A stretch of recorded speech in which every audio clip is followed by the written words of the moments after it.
بدوام ملک اللہ حبیب یا رسول اللہ صلی اللہ تعالی علیہ وآلہ وسلم۔ جناب جمشید احمد صاحب نے اپنے والد بزرگوار کے ایصال ثواب کے لیے اس محفل خیر کا انعقاد کیا۔ اللہ رب العزت ان کے والد بزرگوار کے تمام صغیرہ کبیرہ گناہوں کو معاف فرمائے، اور اس عظیم ترین محفل کی برکتوں کی طفیل اللہ رب العزت ان کی اور ان کے والدین کی اور ہمارے والدین کی ہماری بخشش و مغفرت فرمائے۔ عزیزان گرامی، اکثر و بیشتر ہم ایسی عظیم ترین محفل میں شرکت فرماتے ہیں۔ یہ اللہ رب العزت کا بڑا شکر ہے کہ وہ ہمیں اپنے محبوب کی محفل میں آنے کی توفیق عطا فرماتا ہے۔ عزیزان گرامی، ذرا دیکھیں یہ کتنی عظیم ترین محفل ہے، یہ کتنے بڑے انعام کی محفل ہے، یہ کتنی نوازش والی محفل ہے، اس کا اندازہ ذرا یہ لگائیں۔ اور پہلے تو یہ دیکھیں، یہاں کی بات نہیں کر رہا، جنرل بات کر رہا، کسی کو تقریر کا یہ شیوا نہیں کہ کسی کو نشانہ بنا کر تقریر کی جائے، یہ جنرل بات ہوتی ہے، اپنے نفس کی بھی اصلاح اور دیگر افراد کے بھی نفس کی اصلاح ہوتی ہے، یہ جنرل بات ہوتی ہے۔ دیکھیں اکثر ایسا ہوتا ہے محفل میں آنے کے بعد، بالخصوص ایسا ہوتا ہے محفل کرانے والے صاحب محفل، ان کی میلاد پڑھنے والوں کی، تقریر کرنے والوں پہ کوئی توجہ نہیں ہوتی۔ وہ سمجھتے ہیں کہ ہم نے پروگرام رکھ دیا ہے، اب ہمارے چچا خالو وغیرہ وغیرہ آئیں گے، ان کو سننا ہے، ہم کو تھوڑی سننا ہے، ہم کو مقرر سے بات کرنی تھی، میلاد پڑھنے والوں سے بات کرنی تھی، ہم نے بات کر لیا، اور شیرنی کا ہم کو انتظام کرنا تھا، ہم کو سننا تھوڑی ہے۔ ادھر ادھر وہ مصروفیات میں رہتے ہیں اور محفل پاک مصطفیٰ کا ادب بجا نہیں لا پاتے۔ اور ایسے افراد بھی آتے ہیں جو محفل میں اپنی بات میں لگے ہوتے ہیں، روایت میں کیا پڑھا گیا، کون سا وظیفہ بتایا گیا، کون سا واقعہ بیان کیا گیا، اور کون سا کلام پڑھا گیا، کس کا کلام پڑھا گیا، اس پہ ہماری کسی کی توجہ حتی الامکان کسی کی گزرتی نہیں۔ بس ہم ایسا ہوتا ہے کہ محفل میں آ جاتے ہیں۔ یا ذرا تصور کریں نا، اللہ رب العزت جب اپنے محبوب کو اپنے قرب خاص میں بلاتا ہے تو نظام کائنات کو روک دیتا ہے، نظام کائنات کو ساکت فرما دیتا ہے، تو ہم اس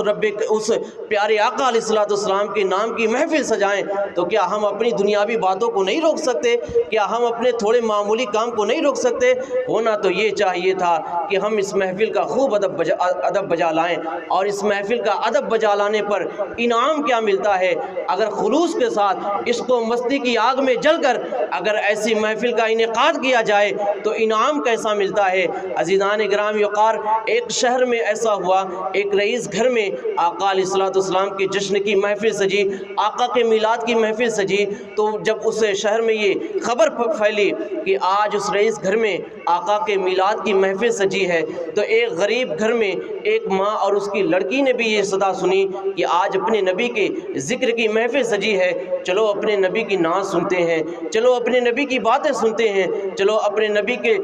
ذکر کی محفل میں اپنے نبی کی باتیں سنیں گے، نعتیں سنیں گے۔ عزیزان گرامی، تو وہ ماں اور بچی جہاں پہ نبی کے ذکر کی محفل سجی تھی وہاں آئے، اور وہ رئیس گھر میں محفل تھی، اور یہ دونوں ماں اور بیٹی غریب تھے، اور جیسے یہ اندر داخل ہونا چاہا تو دروازے پہ ایک دربان تھا، اس نے کہا کہاں جا رہے ہو؟ اس بوڑھی ماں نے کہا ہم نے سنا ہے آج ہمارے نبی کے ذکر کی محفل سجی ہے، سو ہم اپنے نبی کے ذکر کی محفل میں آئے ہیں، ہم اپنے نبی کی نعت سننے آئے ہیں۔ عزیزان گرامی، اس کے بعد اس دربان نے کہا تم نے اپنی حیثیت دیکھی ہے، تم نے اپنے لباس دیکھے ہیں، کہاں یہ عالی شان مکان، کہاں اس میں بڑے بڑے لوگ آئیں گے نبی کا ذکر سننے، اور کہاں تمہارے پھٹے پرانے لباس، چلے جاؤ یہاں سے، تمہارے لیے جگہ نہیں ہے، یہ امیروں اور رئیسوں کے لیے جگہ ہے۔ اس بوڑھی ماں نے تڑپتے ہوئے دل سے کہا کیا نبی بھی امیروں کے لیے ہے؟ کیا نبی بھی غریبوں کے لیے ہے؟ بلکہ نبی تو ایسے ہیں، وما ارسلناک الا رحمۃ للعالمین، وہ تو غریبوں کے لیے بھی نبی ہے، وہ تو امیروں کے لیے بھی نبی ہے، وہ تو فقیروں کے لیے بھی نبی ہے، وہ آقاؤں داتاؤں گداؤں کے لیے بھی نبی ہے، وہ تو سب کے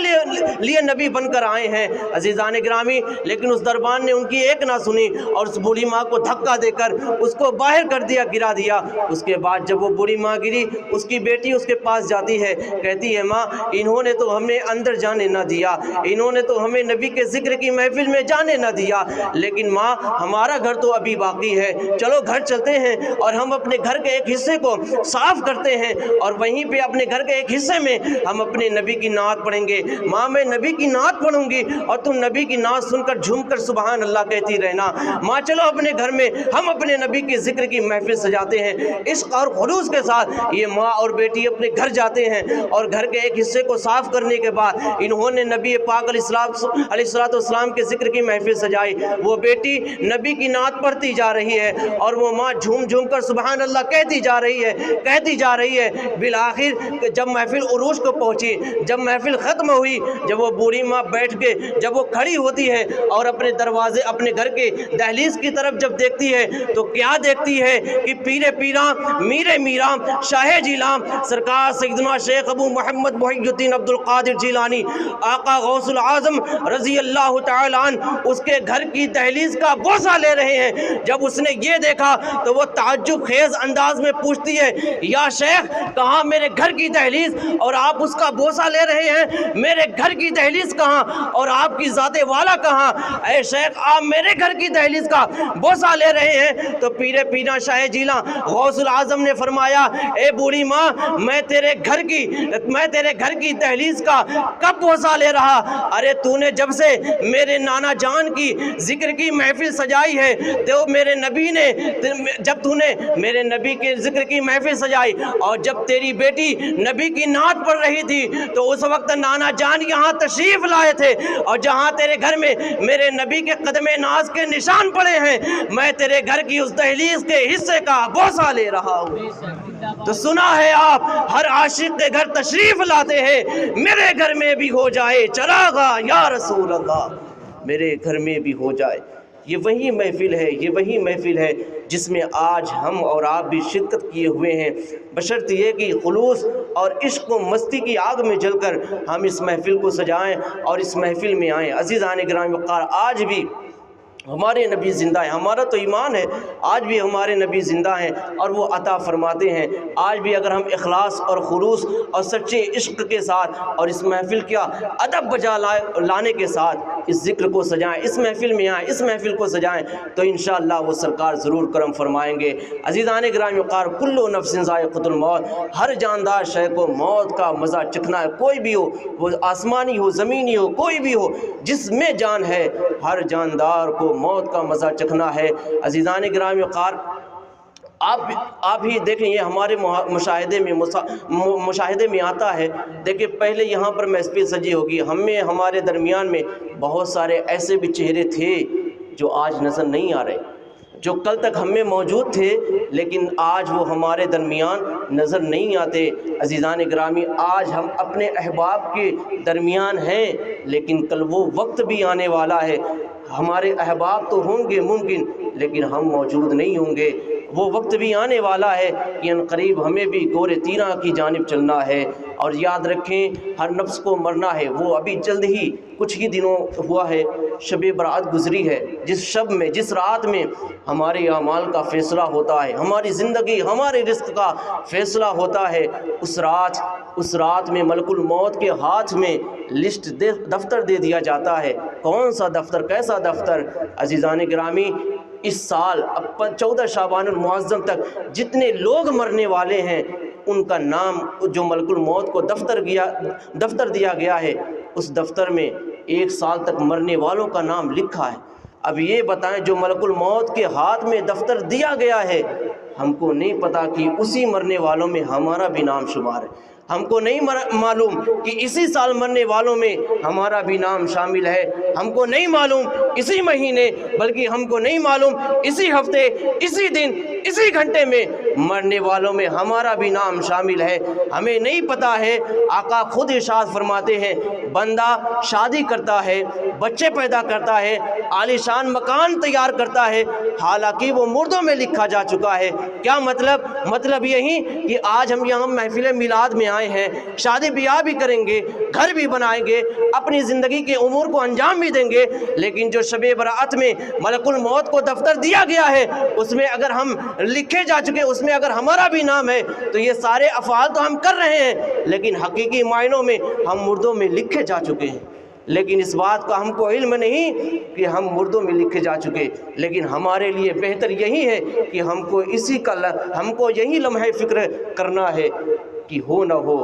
ہو اسی سال، اسی مہینے، اسی ہفتے، اسی گھنٹے ہو سکتا ہے یہ جو میں سانس لے رہا ہوں آنے والی سانس نہ لے سکوں۔ ہم سمجھ رہے ہیں نا کہ ہم ٹھیک ہیں، ہم سمجھ رہے ہیں کہ ہم صحت مند ہیں، ہم سمجھ رہے ہیں کہ ہمیں کوئی بیماری نہیں۔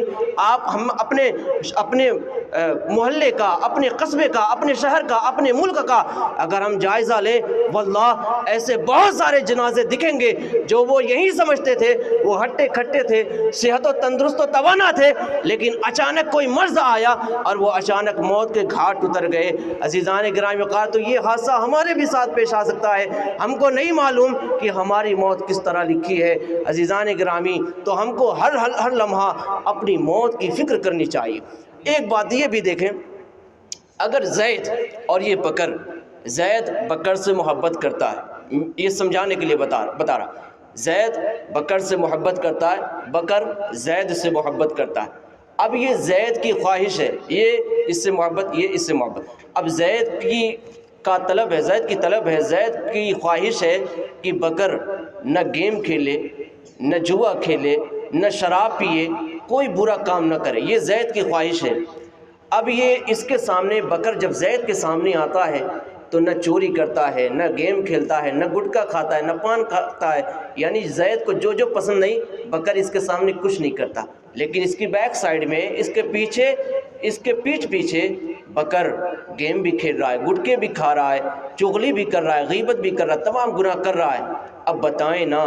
زید کو یہ ساری چیزیں پسند نہیں اور اسی پر محبت طے ہوئی تھی کہ یہ سارے کام تم کو نہیں کرنا۔ بکر نے کہا ہاں میں نے نہیں کرنا، جو تم کہو گے وہی کروں گا۔ اور تقاضۂ عشق بھی یہی ہے کہ محبوب کی بات کو سر خم تسلیم کیا جائے۔ اب بتائیں، زید اس کی بیک سائڈ، بکر اس کی بیک سائڈ میں اگر گیم بھی کھیلے، گٹکا بھی کھائے، چوری بھی کھائے، اور جب زید کو بکر کی حقیقت پتہ چلے گی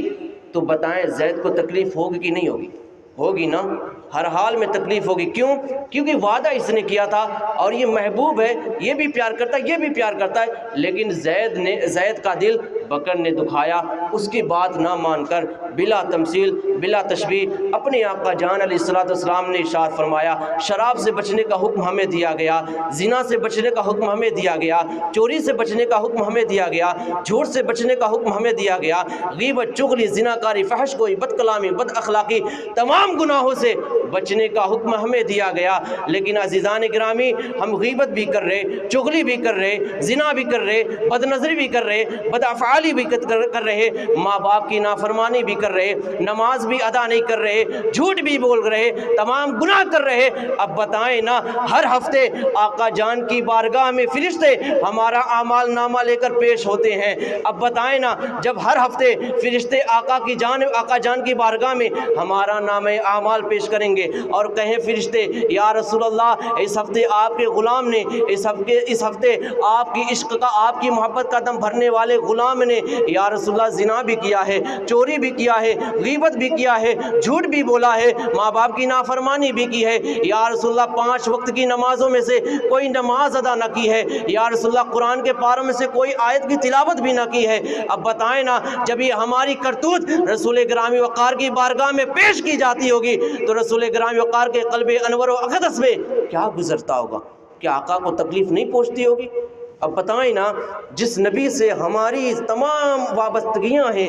ہماری بخشش، ہماری نجات، ہماری بخشش اور ہمارے اعمال کی قبولیت کا دار و مدار جس ذات پہ منحصر ہے، وہ ذات رسول گرامی وقار کی ہے۔ اگر اسی ذات کو اگر ہم ناراض کر بیٹھیں تو پھر ہمارا کیا بنے گا؟ روز قیامت جہاں کسی کو سجدہ کرنے کی اجازت نہیں،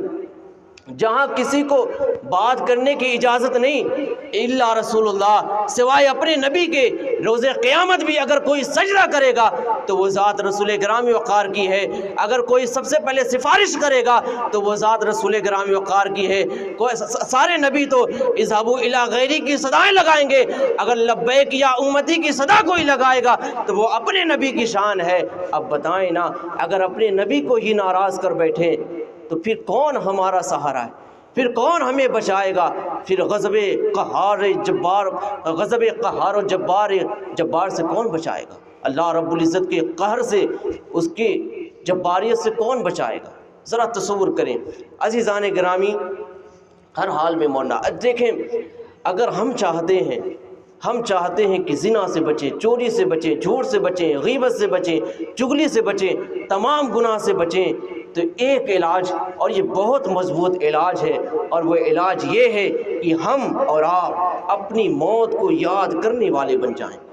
بس اس کے علاوہ کچھ نہیں۔ اگر ہمارے اندر اگر جھوٹ بولنے کا جی چاہے اور اچانک یہ ذہن میں آ جائے یار مرنا ہے، رب تعالیٰ کے حضور جانا ہے، رب تعالیٰ کے حضور جواب دینا ہے، تو بندہ جھوٹ نہ بولے گا۔ اگر چوری کی طرف قدم بڑھے، اچانک یہ خیال آیا یار مجھے ایک دن مرنا ہے، رب تعالیٰ کے حضور حاضر ہونا ہے، تمام اہل محشر کے سامنے جواب دینا ہے، تو بندہ ہرگز چوری نہ کرے گا۔ غرض کی کسی بھی گناہ کی طرف اگر بندہ بڑھے گا، اگر وہ اپنے دل میں یہ خیال پیدا کر لے کہ مجھے مرنا ہے، مجھے مرنا ہے، مجھے مرنا ہے، تو تمام گناہ کی گردنیں کٹ جائیں گی اور وہ انشاءاللہ تمام گناہوں سے بچ جائے گا، اللہ رب العزت کا محبوب بندہ بن جائے گا۔ بس ہم کو اپنی موت کو یاد کرنا ہے۔ لیکن بڑا عجیب و غریب معاملہ ہمارے ساتھ درپیش ہوتا ہے، بہت ہی عجیب، بڑا ہی نازک ہمارا معاملہ ہے۔ ذرا تصور کریں، ایسے ہوتا ہے کہ ہم اپنی موت، دل اتنا سیاہ ہو گیا گناہوں کی وجہ سے کہ ہم اپنی موت کو یاد نہیں کر پاتے۔ لیکن ایسا ہوا ہے کاش کہ جب ہم کسی اپنے احباب کی موت کی خبر سنیں، کاش ایسا ہوتا اس وقت ہی صحیح اپنی موت کو یاد کر لیتے، لیکن ایسا بھی نہیں ہوتا۔ گناہوں کا زنگ ایسا پڑ گیا کہ موت کیا ہے ہمیں کوئی اثر ہی نہیں پڑتا۔ ایک ڈاکٹر اگر ابھی یہ بتا دے کہ 24 گھنٹے آپ کی ٹائم ہے بھائی، جتنا جو کرنا ہے کر لو، پھر 24 گھنٹے کے بعد مر جانا ہے، حالانکہ اس کے کہنے کا اعتبار نہیں، وہ اپنے اعتبار سے کہہ رہا ہے، لیکن زندگی اور موت تو قدرت الہی ہے، اللہ رب العزت کے دست قدرت میں ہے، یہ کسی کے بس کی بات نہیں۔ اس نے تو اپنا اندازہ بتایا، لیکن اس نے محض اندازہ بتایا کہ 24 گھنٹے میں مر جائے گا۔ اب اس بندے کی سانس نہ آ رہی ہے نہ جا رہی ہے، اسی ٹینشن میں پریشان ہے، اسی 24 گھنٹے میں سوکھتا جا رہا ہے۔ لیکن عزیزان گرامی، ہماری زندگی کا حال تو یہ ہے، کیا بھروسہ ہے زندگانی کا، آدمی بلبلا ہے پانی کا، اس کے باوجود بھی ہم اپنی موت کے حوالے سے کوئی بھی فکر مند نہیں۔ ڈاکٹر کہہ دے تو ٹھیک ہے، لیکن شریعت کہے کہ اگر یہ گناہ کرنے پر یہ وبال ہے، یہ تباہی ہے، یہ عذاب ہے، کوئی اثر نہیں پڑتا۔ کیوں؟ بس ہمارا دل گناہوں کی وجہ سے کالا پڑ گیا۔ دیکھیں ایسا ہوتا ہے کہ ہم، یہ بھی جنرل بات، کسی کو نشانہ نہیں، ایسا ہوتا ہے کہ جب ہم جنازے میں شرکت ہوتے ہیں، کاش ایسا ہوتا کہ جب ہم جنازے میں شریک ہوں اس وقت تو اپنی موت کو یاد کر لیتے۔ اس وقت بھی ایسا ہوتا ہے، جنازہ آگے جا رہا ہوتا ہے، پیچھے اسلامی بھائی آپس میں باتیں کر رہے ہوتے ہیں، اکثر ایسے ہوتے ہیں آپس میں باتیں کر رہے ہوتے ہیں، بلکہ مسکراتے بھی جاتے ہوتے ہیں، حالانکہ وہ جنازہ ہم کو یہ پیغام دیتا ہے، اے میرے اسلامی بھائیوں، اے میرے اعز و اقربا، ہوش کے ناخن لے لو، ارے کل تک میں بھی تم میں اٹھتا بیٹھتا تھا، کل تک میں بھی تمہاری طرح کھاتا پیتا تھا، کل تک میں بھی تمہاری طرح اپنے وقت کو برباد کیا تھا، لیکن ملک الموت نے آج مجھ سے ملاقات کر لی، میری زندگی کا وقت پورا ہو گیا، آج میں ہمیشہ کی نیند سو گیا، میرے اعمال صالح کا سلسلہ ہمیشہ کے لیے موقوف ہو گیا میری ذات سے۔ اے عزیزان گرامی، اے میرے احب و اقربا، اللہ رب العزت کا شکر ادا کرو کہ ابھی تمہیں زندگی ملی ہے، تم اپنے وقت کو ضائع نہ کرو، تم اپنے وقت کو برباد نہ کرو، تم فضول کام میں اپنی زندگی کو برباد نہ کرو، بلکہ جو تمہیں زندگی ملی ہے اللہ رب العزت کی رضا میں گزار دو۔ یہ موت گویا ہم کو یہ پیغام دیتی ہے، اور یہ موت محض ہم کو دکھ اور درد دینے کے لیے نہیں، بلکہ ہم کو درس عبرت دینے کے لیے آتی ہے، لیکن ہم اس سے کوئی درس عبرت حاصل نہیں کرتے، جنازے کے پیچھے بھی قہقہے لگاتے جاتے ہیں۔ یہ تو ایک اصلاحی بات، فکر مندانی بات ہو گئی۔ اب ایک عقلی بات یہ دیکھیں، جو جنازے کے پیچھے ہنستے ہیں، اتنی پر بھی بس نہیں، جب جنازہ بھی ہو جاتا ہے، جنازہ جیسے ہو جاتا ہے، اب وہ جنازے کو جب گورے تیرا کی جانب لے جاتے ہیں، آخرت کی منازل میں سے پہلی منزل یعنی قبر کی طرف جب لے جاتے ہیں، تو چند احبا تو قبر جنازے کے ساتھ جاتے ہیں، اس کے بعد اکثر افراد گروپ بندی کر کے اکٹھا بیٹھ جاتے ہیں، 5 ادھر 6 ادھر 2 ادھر، الگ الگ افراد بیٹھ کر کوئی سیاسی بات کر رہا ہے، کوئی اپنے بیٹے کی تعریف کر رہا ہے، کوئی اپنے بزنس کے حوالے سے بات کر رہا ہے، دنیاوی باتیں کر رہے ہیں، حالانکہ ہونا تو یہ چاہیے ہم کہاں آئے ہیں یار، اس قبر کو دیکھ کر اپنی موت کا تو محاسبہ کریں، ذرا غور تو کریں، یہ جو قبر میں لوگ لیٹے ہیں اس میں سے کوئی ہمارا بھائی ہے، اس میں ہمارا کوئی رشتہ دار ہے، کل تک یہ ہمارے درمیان تھے لیکن آج ہمارے درمیان نہیں ہے یار، ہم بھی آج موجود ہیں لیکن ہم کل نہیں ہوں گے، تو یہاں ہم کو جانا ہے تو یہاں جانے کے لیے ہم نے کیا انتظام کر رکھا ہے، لیکن اس کا ہم کو محاسبہ نہیں ہوتا۔ لیکن جن کو جنت کی بشارت آقا جان نے دے دی، وہ اگر ایسے مرحلے پہ گزرتے، ایسی جگہ جاتے تو ان کی آنکھیں اشک بہار ہو جاتی۔ سرکار سیدنا عثمان غنی ذو النورین رضی اللہ تعالیٰ جب قبر پہ جاتے تو آپ کی آنکھیں تربتر ہو جاتی، حتیٰ کہ آپ کی داڑھی آنسوؤں سے بھیگ جاتی، تر ہو جاتی، تو لوگ فرماتے اے یا امیر المؤمنین آخر آپ اتنا رو کیوں رہے ہیں؟ تو آپ فرماتے تمہیں پتہ نہیں یہ آخرت کی منازل میں سے پہلی منزل ہے، یہاں جو کامیاب ہو گیا وہ تمام منزلات میں کامیاب ہو گیا، اور یہاں جو پھنس گیا وہ آگے کی بھی منزل میں پھنس گیا۔ ارے جن کو جنت کی بشارت دے دی گئی وہ اتنا فکر مند ہے، ہم کو کون سی بشارت ملی ہے؟ لیکن افسوس وہاں جا کر ہم قہقہے لگاتے ہیں، وہاں جا کر بجائے ہم اپنی موت کو یاد کریں لیکن وہاں تو ہم اپنی دنیا بنانے کی بات کرتے ہیں، وہاں ہم اپنے بزنس اور اپنی اولاد کی بات کرتے ہیں۔ اب دیکھیں عقلی بات کیا، جو جنازے کے پیچھے بات کرتے ہیں، ہنستے ہیں، قبرستان میں جا کر جو ہنستے ہیں، آپس میں گروپ بندی بنا کر بات کرتے ہیں، ذرا ان سے یہ کہیں جو جنازہ آگے جا رہا ہے، جو جنازہ قبر کی جانب لے جایا جا رہا ہے، اگر یہی جنازہ تیرے باپ کا ہوتا، یہی جنازہ تیری ماں کا ہوتا، یہی جنازہ تیرے بھائی کا ہوتا تو کیا تو جنازے کے پیچھے اس طرح ہنستا؟ کیا تو جنازہ ہو جانے کے بعد الگ گروپ بندی بنا کر تو ہنستا؟ تو جواب دے گا ہرگز نہیں۔ اگر میرے باپ کا جنازہ ہوتا، اگر میری ماں کا جنازہ ہوتا، میرے کسی عزیز کا جنازہ ہوتا تو میری زبان پر ذکر الہی ہوتا، میری آنکھیں تر رہتی، اس کی جدائی میں میرا دل غمگین ہوتا۔ ارے جب تیرا احبا، تیرا اقربا، تیرا عزیز مرتا تو تجھے اس کا غم ہوتا، تیرا دل غمگین ہوتا، تیری آنکھیں اشکبار ہوتی، تیری زبان پہ ذکر الہی ہوتا۔ تو آج جس کا جنازہ آگے جا رہا ہے یار وہ بھی تو کسی کا بھائی ہے، وہ بھی تو کسی کی ماں ہے، وہ بھی تو کسی کا دوست ہے، وہ بھی تو کسی کا باپ ہے۔ ذرا غور تو کرے، ایک تو وہ مرنے والا، ایک تو وہ مرا، یہ ایک تو جس کا عزیز مرا، جس کا بھائی مرا، جس کا باپ مرا، اس کو اپنی عزیز کے مرنے کا غم، اگر وہ تجھے ہنستا ہوا جنازے کے پیچھے دیکھے گا تو کیا اس کے دل کو تکلیف نہ پہنچے گی؟ ایک تو اس کے باپ کے مرنے کا دکھ ہے، درد ہے، اگر وہ ہم کو ہنستا ہوا جنازے کے پیچھے دیکھے کیا اس کو ڈبل درد نہیں ہوگا؟ کیا وہ ہماری ذات سے اس کو تکلیف نہیں ہوگی کہ آگے میرے باپ کا،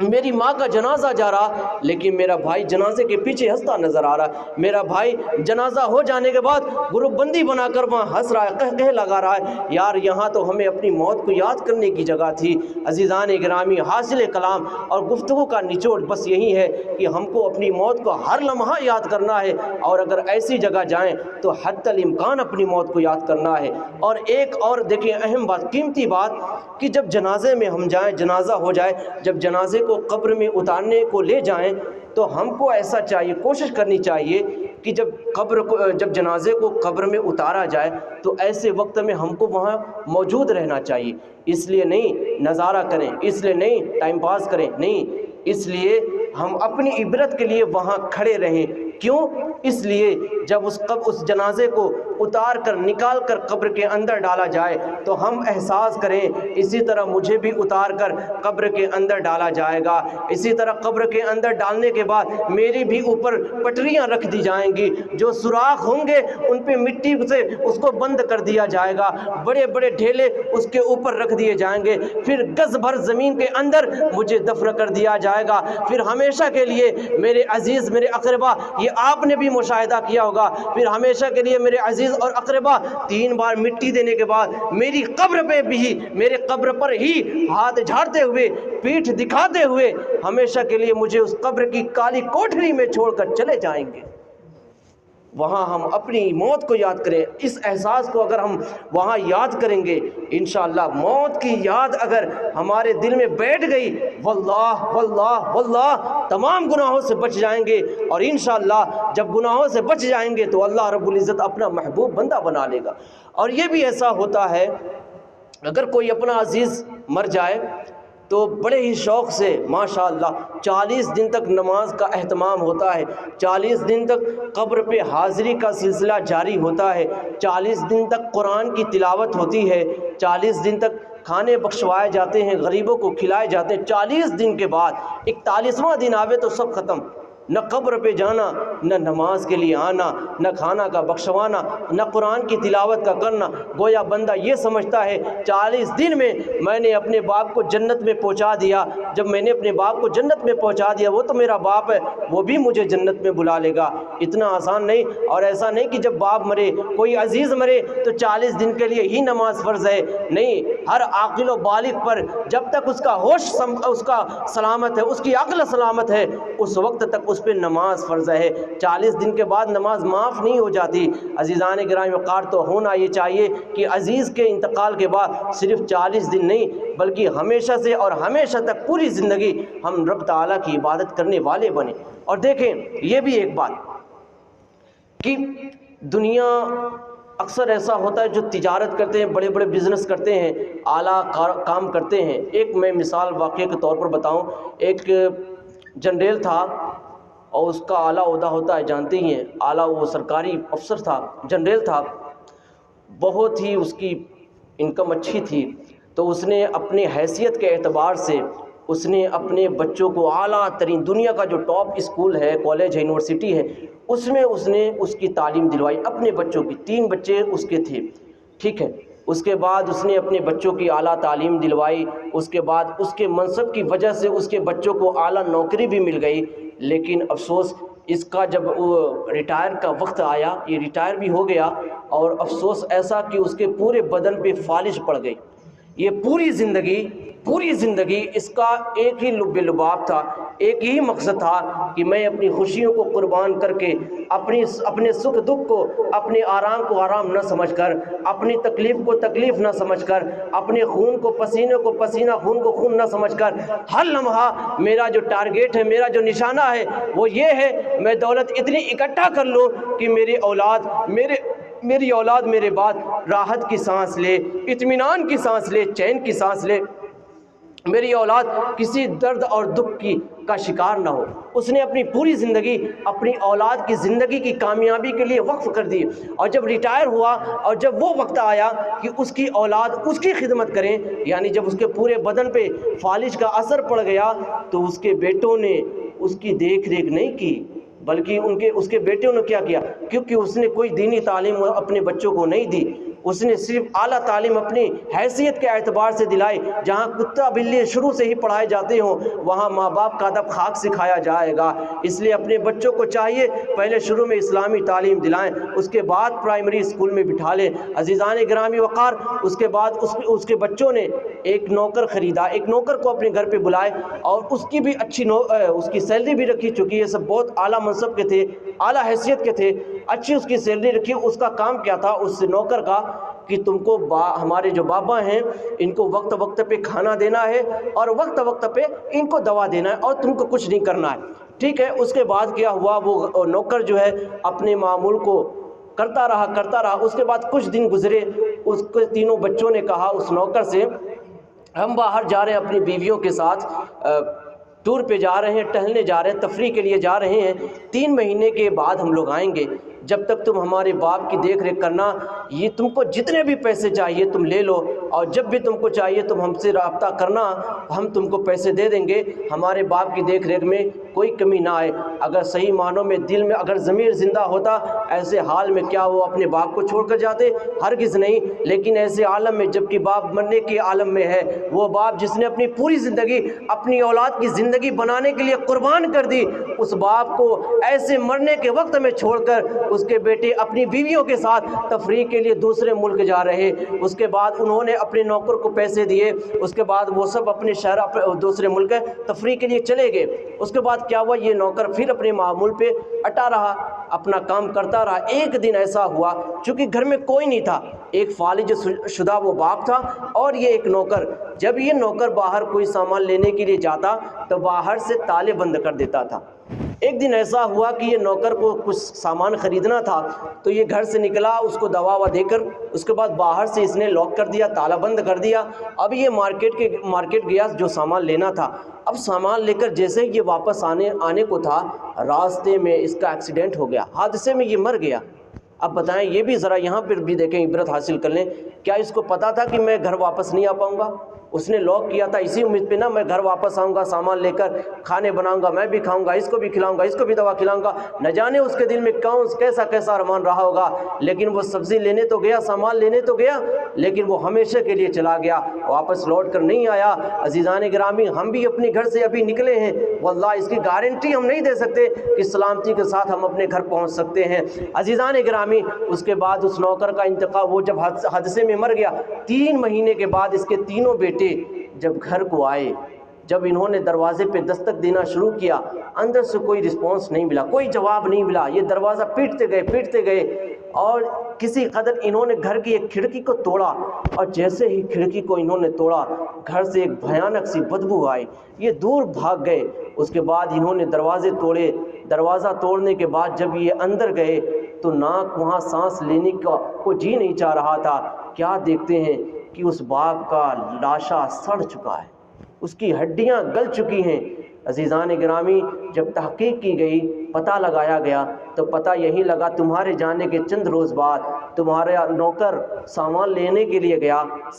گیا اور وہ سڑک حادثے میں مر گیا، اور چونکہ چابی اسی کے پاس تھی، تمہارے گھر کا ایڈریس کسی کو پتہ نہیں تھا۔ تیرا باپ چونکہ فارغ شدہ تھا، نہ وہ خود سے کھا سکتا تھا، نہ وہ پی سکتا تھا، 3 مہینے سے اسی میں وہ بغیر پانی کا، بغیر کھانے کا، بغیر دوا کا تڑپ کر یہی مر گیا، اور مرنے کے بعد اس کا لاشا یہاں پہ سڑ گیا ہے۔ عزیزان گرامی، اب ذرا غور کریں نا، ایسی دنیا، ایسی اولاد، ایسی دنیا والوں کے لیے اپنی زندگی کیوں برباد کی جا رہی؟ اللہ ماشاءاللہ تمام اولادیں ایسی نہیں ہوتی، لیکن عبرت کے لیے ایسی اولاد، ایسی دنیا والوں کے لیے اپنی زندگی کیوں برباد کی جا رہی؟ نماز کا وقت ہو رہا، اپنی دولت کمانے میں اس لیے لگے کہ ہماری اولاد سکھ سے زندگی گزارے، چین سے زندگی گزارے۔ کیا گارنٹی ہے کہ وہ اولاد آپ کے مرنے کے بعد آپ کے ساتھ حسن عمل کرے، آپ کے ساتھ اچھا معاملہ کرے؟ عزیزان گرامی، اس کی کوئی گارنٹی نہیں۔ اس لیے اپنی بخشش اور اپنی نجات کا سامان خود کے بل پہ بنائیں، اپنی ذات سے اپنے رب تعالیٰ کی رضا والا کام کریں، جو نبی نے فرمایا وہ کام کریں، جس سے نبی نے منع فرمایا اس کام سے رک جائیں، اور اپنی اولاد کو ایسی تربیت دیں، اس نے جیسی تربیت دی ایسی تربیت ہرگز نہ دیں، ورنہ نہ ہو یہی حشر ہمارا بھی ہو۔ عزیزان گرامی، اپنی اولاد کو ایسی تربیت دیں کہ آپ کے ہمارے مرنے کے بعد وہ ہماری وراثت، ہماری جائیداد کے لیے نہیں جھگڑیں، بلکہ ہمارا جنازہ پڑھنے کے لیے آپس میں تکرار کریں۔ چھوٹا بچہ کہے میں اپنے باپ کا جنازہ پڑھاؤں گا، بڑا بچہ کہے نہیں میں اپنے باپ کا جنازہ پڑھاؤں گا۔ یہ بچے آپس میں اپنے باپ کا جنازہ پڑھانے کے لیے تکرار کریں، اور رحمت خداوند قدوس یہ مظاہرہ دیکھے، یہ نظارہ دیکھے، اور رب تعالیٰ کی رحمت کو اگر جوش آ گیا کہ میرے بندے نے اپنے بچوں کی کیسی تربیت کی کہ اس کے بچے اس کا جنازہ پڑھانے کے لیے بےتاب ہیں، اے فرشتوں جاؤ اس کے بچوں کی اس ادا پہ میں خوش ہو کر اس کے باپ کے تمام گناہوں کو معاف فرما کر میں نے اسے جنت میں داخل کر دیا ہے۔ اور یاد رکھے رب تعالیٰ کے خزانے رحمت میں کوئی کمی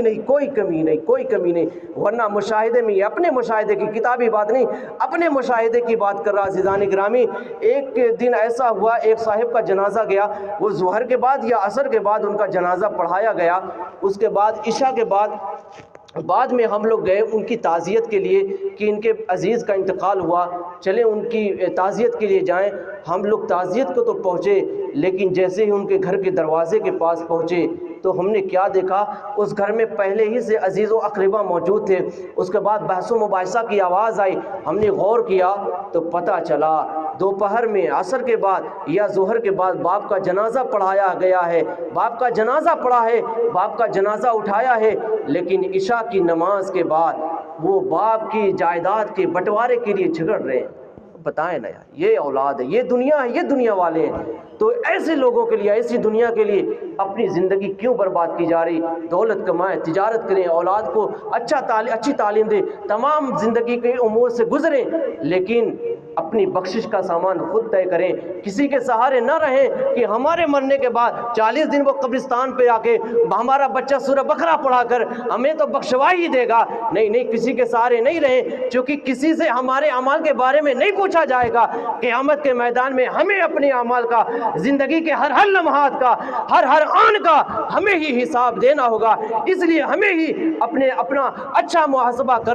کر کر اپنی زندگی میں اچھا اعمال کر کے جانا چاہیے۔ مرنے کے بعد ایسا نہ ہو کہ ہم قبر میں جا کر یہ دعا کریں، مولا ہمیں ایک بار زندگی اور دے دے، ہم دنیا میں جا کر محض تیری رضا والے کام کریں گے، مولا تیری نافرمانی والے کام کوئی نہ کریں گے۔ تو قبر میں جانے کے بعد پچھتاوے کے علاوہ کوئی کام نہ آئے گا، کچھ ہاتھ نہ آئے گا۔ اگر کچھ کام آئے گا تو محض وہ نیکی کام آئے گی، اگر کچھ کام آئے گا تو محبت رسول کام آئے گی، اگر کچھ کام آئے گا تو اعمال صالح کام آئے گا، اگر کچھ کام آئے گا تو ماں باپ کی فرما برداری کام آئے گی، اگر کچھ کام آئے گا تو پڑوسیوں کے ساتھ اچھا سلوک کام آئے گا، اگر کچھ کام آئے گا تو یتیموں پہ دست شفقت جو پھیرا ہے وہ کام آئے گا، اگر کچھ کام آئے گا تو صدقہ و خیرات کام آئے گا، اگر کچھ کام آئے گا تو جو درود کا ورد کیا ہے وہ کام آئے گا، اگر کچھ کام آئے گا تو اعمال صالح کام آئے گا۔ اور اس کی بنا پر اللہ رب العزت نے چاہا تو اپنے فضل سے ہمارے گناہوں کو معاف فرما کر وہ اپنی جنت میں، جنت الفردوس میں ہمارا ٹھکانہ عطا فرما دے گا انشاءاللہ۔ اور صدقے ایصال ثواب کے لیے محفل تھی، بات ختم ہو گئی، ایصال ثواب کے لیے محفل تھی۔